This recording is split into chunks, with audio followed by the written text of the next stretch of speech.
Welcome to In 5 Minutes. The agenda of this clip is to understand the basics of critical voltage. These parameters will help us in order to understand the noise margin or noise immunity, which is basically nothing but how much noise can my circuit tolerate and what should be the value such that it can still produce a correct output.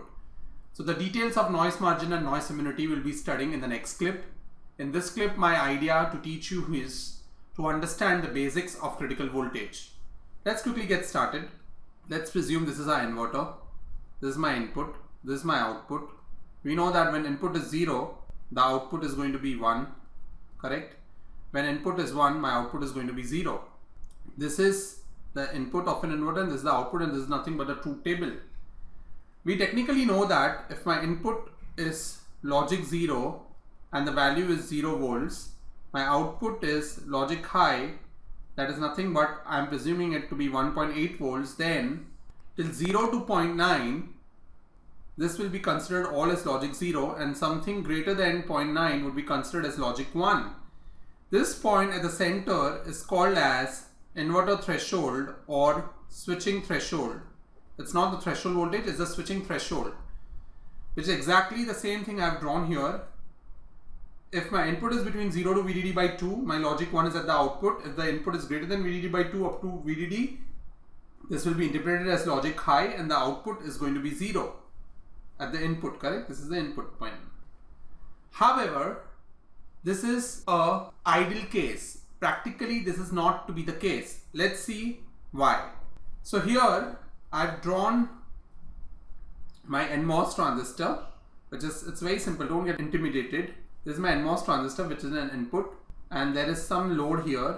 Can be a resistor, can be another transistor or an active device like a PMOS, and can be another NMOS as well. It can be anything. And this is VDD, and say this is ground, and this is my V out. Now let's see what's going to technically happen.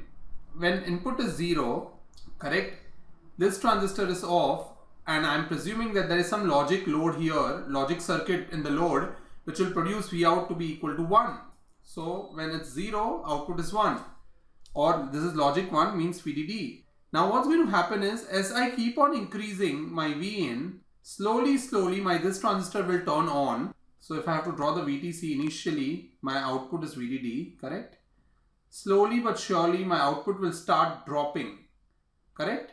As V in takes a higher value, my output will start dropping till a point of time when it reaches a 0 value. So it's technically not going to be a 1 point, it's going to slowly keep on reducing, and that point or this graph is nothing but a graph of voltage V out versus V in real time, where your voltage starts dropping from VDD to a smaller value as you keep on increasing your V in. Is nothing but the voltage transfer characteristic of an inverter or a voltage transfer characteristics. And why an inverter? Because here we have derived or devised a general structure for an inverter where a 0 is applied, the output is 1, and when a 1 is applied, NMOS turns on and output is producing a 0, or output is pulled to a 0. So it's a general structure for an inverter. So this is nothing but the voltage transfer characteristic of an practical inverter. It's not an ideal case, it's a realistic case. Let's draw this again, which I have drawn here for you. So here if you see, I have drawn the same case with some new voltages which are mentioned. If you are alert, output was VDD initially when my input was 0. Output started falling down slowly but surely, and it started going to a lower value. It can touch 0, it cannot touch 0, it depends, which we will see in the further clips. So let's see few points which I have marked on this curve. When input is 0, at that point of time, whatever is my output, I have called it as VOH. Then from the first time where my output starts falling, this is VIL. Then there is a point which is nothing but VTH, small th, it's not threshold voltage, it is switching threshold. Then at another point of time where I have marked the point on the curve where I have called this as VIH, and then finally VOH. We'll see all what does this mean. So these 2 points on the curve are the points where my slope dV out by dV in is equal to -1. Remember this. Now here is the range. When my input is in the range between 0 to VIL, see O represents output, I represents input. H represents high, L represents low. So when my input is between 0 to VIL, it will be interpreted as a logic 0 input by my circuit, so my output is going to stay high. Once it reaches VIL, this is the maximum point of time till the time it will be considered as a logic 0. Fair? So we have just defined VIL. Now VIH is the point of time where your output just begins, or your input just begins to be interpreted as a logic high. So from here to here on, it will be interpreted as a logic high. So VIL in simple words is nothing but minimum input voltage considered as logic 0. Is it true? The answer is no. Here also it's considered as 0, here also it's considered as 0, here also it's considered as 0, here also, here also, here also, here also, here also, here also, until here. So this is not minimum, this is the maximum input voltage which will be considered as a logic 0.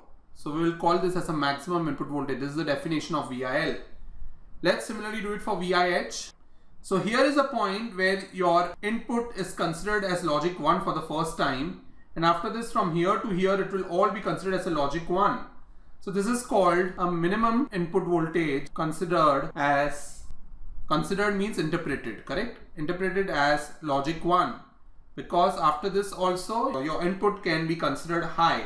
Now we have defined VIL and VIH. A question might arise is, what will be the value of your input between VIL and VIH?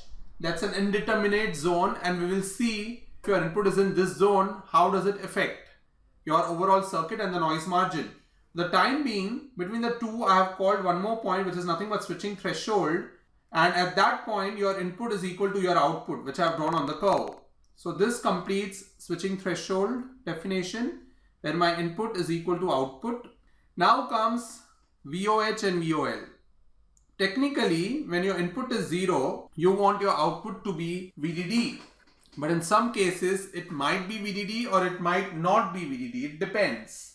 So if it's VDD, great. If it's not VDD, it will have to take, or it has still more room to go up and reach VDD, correct? It can be or it cannot be. If it is, fantastic. If it is not, it has still some room to go up and reach VDD. So how do we define VOH as?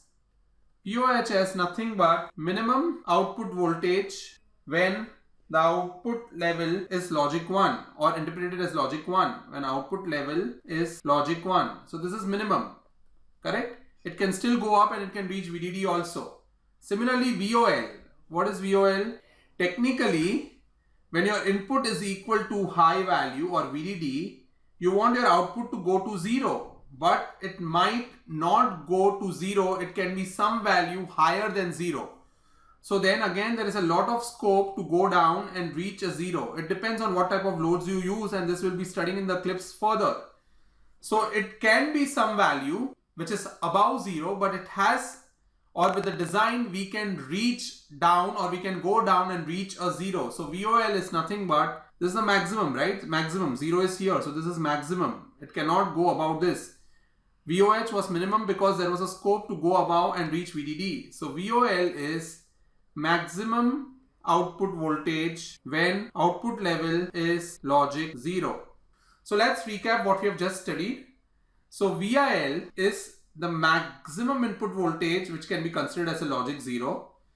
VIH is the minimum input voltage which can be considered as logic 1, because 1 can go up till here and can still go up till VDD, correct? Switching threshold is a point on the voltage transfer characteristic where your input is equal to your output. VOH can be VDD. If it's VDD, fantastic, but if it's not VDD, it has still some scope to go up and reach VDD. So it's a minimum output voltage when your output level is logic 1, and it has a scope to go up. So this is minimum because there is some scope to go up. Similarly, VOL is the maximum output voltage considered as 0. This is maximum, correct? Considered as 0 because there is some scope to go down and reach a 0. So these are the definitions of critical voltages, and we will see in the next clip how this will be very critical to us to understand the concept of noise margin and noise immunity. Hope you have followed. Stay tuned and take care.